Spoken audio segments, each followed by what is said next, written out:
क्या आपको लगता है कि होली बस एक दिन का त्योहार है? जी नहीं। हिंदुस्तान में होली सिर्फ एक तारीख नहीं, बल्कि पूरे फाल्गुन महीने का जश्न है। देश के अलग-अलग कोनों में होली मुख्य दिन से बहुत पहले ही शुरू हो जाती है। आइए आज चलते हैं भारत के उन हिस्सों में जहां रंग बरसने शुरू भी हो चुके हैं। सबसे पहले कृष्ण की नगरी ब्रज। यहाँ होली त्योहार नहीं, एक परंपरा है, एक सांस्कृतिक विरासत। बरसाना में लट्ठमार होली खेली जाती है, जहां गोपियां यानी औरतें ग्वालों यानी पुरुषों पर लाठी बरसाती हैं। और वृंदावन में वहां रंगों से पहले फूलों की होली होती है। यहाँ फाल्गुन शुरू होते ही हर गली राधे राधे और गुलाल से भर जाती है। लेकिन अब चलते हैं माता सीता की धरती मिथिला बिहार की तरफ। यहाँ की होली का स्वाद बिल्कुल अलग है।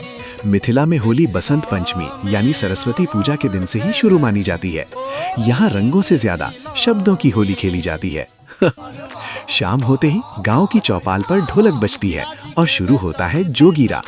ये सवाल जवाब वाले लोकगीत होते हैं जिनमें हंसी मजाक, व्यंग और सामाजिक ताने बाने होते हैं।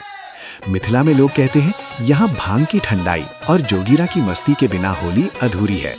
यहाँ त्योहार का मतलब है पुरानी रंजिश भुलाकर गले मिलना और जमकर जोगीरा सारारा बोलना। थोड़ा पूरब की तरफ बढ़े तो बंगाल के शांति निकेतन में बसंत उत्सव मनाया जाता है। यहाँ शोर नहीं बल्कि रविंद्रनाथ टैगोर के संगीत और पीले रंगों की सौम्यता होती है, एक सांस्कृतिक अनुभूति। वहीं शिव की नगरी काशी यानी वाराणसी में रंग भरी एकादशी के बाद मसान होली होती है, जहां चिता की लाख यानी भस्म से होली खेलकर जीवन और मृत्यु का उत्सव मनाया जाता है। तो देखा आपने, रंग वही है पर मनाने का अंदाज अलग। आप भारत के किस हिस्से से हैं और आपके यहाँ होली कैसे मनाई जाती है? मिथिला का जोगीरा पसंद है या ब्रज की लट्ठमार? कमेंट में जरूर बताएं और इस वीडियो को शेयर करें उन दोस्तों के साथ जो होली का इंतजार नहीं कर पा रहे। हैप्पी होली। अपन मिथिला, अपन कल्चर, पहचान, परंपरा और गौरव।